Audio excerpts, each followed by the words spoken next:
नमस्कार दोस्तों, मेरा नाम है आलोक गुप्ता। मैं आपका स्वागत करता हूं अपने YouTube चैनल गांव का बिजनेस में। दोस्तों, मैं भी एक छोटे से गांव का ही रहने वाला हूं और एक छोटा सा स्टार्टअप है मेरा, और धीरे धीरे मैंने उसकी शुरुआत की है। और जैसे जैसे मैं ग्रो करूंगा, मैं आपसे सारी चीज़ें डिटेल्स में डिस्कस करूंगा अपने बिजनेस के बारे में। फ़िलहाल मैं आपको ये बताऊंगा कि गांव में रह करके क्या क्या परेशानियां आती हैं बिजनेस में, क्या क्या लोग बातें करते हैं, क्या क्या होना चाहिए, क्या क्या नहीं होना चाहिए, वो सारी चीज़ें आपको धीरे धीरे बताते चलेंगे। फ़िलहाल इधर उधर ना जा करके सीधा पॉइंट पे आते हैं कि सबसे पहले गांव में ऐसा कौन सा बिजनेस करें जो गांव के लिए बेटर होगा, हमारे आसपास के एरिया में सेल हो सके, या क्या हम ऐसा करें कि जो बिज़नेस के लिए बेटर होगा इन फ्यूचर हमारे लिए। क्योंकि मार्केट का भी आप लोग जानते हो कि कई सारी चीज़ें ऐसी भी हैं कि जो मार्केट में बहुत ज़्यादा बड़ी बड़ी कंपनियां बैठी हैं जो ग्रो कर रही हैं, और छोटे छोटे स्टार्टअप या छोटे से गांव में रहने वाले लोगों के लिए परेशानियां खड़ी करती हैं। फ़िलहाल इन सब चीज़ों को हम अवॉइड करते हैं और बात करते हैं कि हम अपने गाँव में ऐसा क्या बिज़नेस करें। तो सबसे पहले दोस्तों, आप लोग ये देखिए कि हमारे गांव के आसपास में क्या होता है। क्या होने से मतलब ये हुआ कि हमारे आसपास के यहाँ खेती क्या होती है, या किस चीज़ का पैदावार होता है। पैदावार में जैसे हम लोग सोचते हैं कि फल क्या क्या है और क्या क्या खेती बाड़ी में होती है, क्या क्या उपज है हमारे यहाँ। तो उससे रिलेटेड आप जो है बिज़नेस करेंगे तो उससे सबसे पहले तो ये होगा कि आपको कहीं से भी रॉ मटेरियल ख़रीदने की ज़रूरत नहीं पड़ेगी, और जो आप गांव से लेंगे, अपने लोकल मार्केट से लेंगे, वो आपको चीप एंड बेस्ट पड़ेगा अदर देन मार्केट से। क्योंकि आप थर्ड पार्टी को इंक्लूड नहीं करेंगे, आप डायरेक्ट किसानों से माल लेंगे और ख़ुद उसका प्रोडक्शन करके या रिपैकेजिंग करके आप मार्केट में सेल करेंगे। तो वो बेटर रहेगा हमारे एरिया के लिए। जैसे आप लोग जहाँ से भी हैं, आप लोग सबसे पहले देखिए कि आपके यहाँ खेती क्या होती है। खेती में हर स्टेट, हर एरिया का अलग अलग एक उपज होता है। जैसे किसी के यहाँ गेहूँ होता है, किसी के यहाँ धान होता है, किसी के यहाँ मटर होती है, किसी के यहाँ चने होते हैं, किसी के यहाँ धनिया होती है, किसी के यहाँ ज़ीरा होता है, किसी के यहाँ लौंग होती है, XYZ आप समझ सकते हैं। वो आप लोग खुद डिसाइड करेंगे कि आपके एरिया में क्या क्या होता है।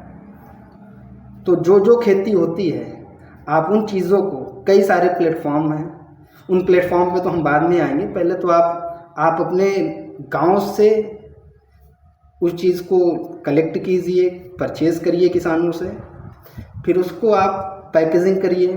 पैकेजिंग करने का भी तरीका मैं बताऊंगा आपको, नॉर्मली कैसे होता है, या जैसे मैंने किया था मार्केट को बनाने के लिए। वो मार्केट अच्छा खासा सेल देता है और आपको भी आसानी रहेगी सीखने में, करने में, समझने में। तो आप पहले वो चीज़ देखेंगे कि आपके एरिया में क्या क्या होता है। सपोज़ दैट मेरे यहाँ मार्केट में होता है आलू।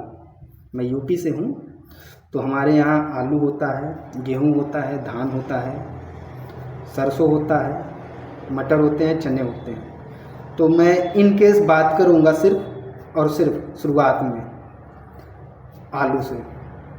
आलू होता है, आलू को कुछ लोग बोलेंगे कि नहीं भाई, अब आप तो चिप्स के बारे में बात करोगे या आलू को सीधा बोलोगे कि मंडी में पहुंचाओ। देखो भैया, अपना अपना नज़रिया है। आप कैसे परचेज़ करते हो, कैसे ले जाते हो, वो आपको समझना पड़ेगा। ऐसा नहीं है कि मैं यहाँ पे चैनल पे कुछ बोलूँगा और आप जो है तुरंत मार्केट में बेचना शुरू कर दो। आपको समझना पड़ेगा इन चीज़ों को कि मार्केट में क्या ले जाना है, कैसे ले जाना है, खरीदना, वो आप डिसाइड करोगे, वो मैं नहीं बता पाऊँगा। क्योंकि हर एरिया का मेरा कुछ अलग एक्सपीरियंस रहा है, आपका कुछ अलग होगा, और हर एरिया का मार्केट और लोग अलग अलग होते हैं। कुछ लोग पॉजिटिव वे में बात करते हैं, कुछ नेगेटिव में बात करते हैं। हम पॉजिटिव और नेगेटिव, हम दोनों साइड से बात करेंगे। आप अपने एरिया का आलू देखिए। अगर आलू मिलता है तो सबसे बड़ी चीज़ है कि आलू को भी कुछ नहीं करना है। अगर जीरो से स्टार्ट करनी है तो भाई दिहाड़ी मजदूरी से स्टार्ट कर लो।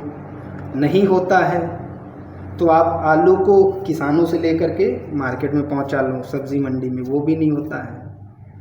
तो आप आलू का सीधी सी बात है, सबसे छोटा और आसान तरीका है, आलू को लीजिए, उसका चिप्स बनाइए और ज़्यादा नहीं 10-10 रुपए का पैकेट सॉल्टेड में पैक करिए। अब बोलेंगे भाई, बहुत सारे लोग बोलेंगे कि मार्केट में तो बहुत सारे चिप्स वाले बैठे हैं, वो बेच रहे हैं। हैंडमेड बनाइए भाई, फ्लेवर आपको मिल जाएंगे और कहाँ से मिलेंगे वो भी मैं आपको बता दूंगा। सारे फ्लेवर मिल जाएंगे आपको, जैसे फ्लेवर चाहोगे आप चिप्स कोटिंग के लिए मिल जाएंगे। मुझसे मत लो, ना मैं कोई सेलर हूँ ना मैं कोई डीलर हूँ, मैं सिर्फ आपको गाइड कर सकता हूँ कहाँ से लेना है।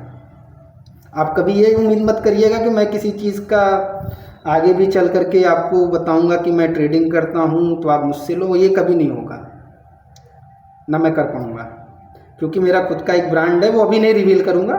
मैं आपको ब्रांड भी दिखाऊंगा, चीज़ों को भी दिखाऊंगा मैंने कैसे किया है, और किसी और का नहीं, मैं खुद का दिखाऊंगा आपको, है मेरे पास। और मैं जहाँ भी बैठा हूँ वो मेरी फैक्ट्री ही है, मैं कहीं दूर पे नहीं बैठा हूँ, ना किसी के पास, ना कोई थर्ड पार्टी, और ना तो मुझे एडिटिंग आती है ना मैं कर रहा हूँ। मैं स्वीट सिंपल जैसा मेरा वीडियो है मैं वैसा ही करूँगा। फिलहाल मैं आलू की बात कर रहा था, आलू से रिलेटेड जो भी है आप चिप्स का काम करिए, करना कुछ नहीं है। आलू लाइए, उसको छीलिए, उसको थोड़ी देर के लिए उसका जो भी स्टार्च है 2-3 पानी से धुलिए, स्टार्च निकल जाए, आप उसको डीप फ्राई करिए। डीप फ्राई करने के बाद थोड़ी देर के लिए पेपर, शुरुआत में आप पेपर रोल पर या बटर पेपर पर रखिए, उसका पूरा ऑयल डिहाइड्रेट हो जाए। 200 ग्राम की पन्नी में जो है पैकेजिंग बनाइए, आप 20-20 रुपए का बेचिए, आराम से बिकेगा। क्योंकि बहुत सारे लोग बैठे हैं वो जो है किलो के हिसाब से 200 रुपये किलो बेचते हैं, आप 200 ग्राम बेचिए 20 रुपये में लेंगे, MRP उसमें 30 डालिए और वो बनेगा आपको, ठीक है। बाकी मैं एक एक बिजनेस बताऊंगा, ये थोड़ा सा इंट्रोडक्शन वीडियो था तो मैं ज़्यादा मुझे समझ में नहीं आ रहा है कैसे क्या करना है, तो मैं नॉर्मली बना दिया हूँ। अगर इस पर कुछ ठीक ठाक रहा तो मैं आपको धीरे धीरे बताता चलूँगा। धन्यवाद दोस्तों, मिलते हैं नेक्स्ट वीडियो में। Thank you.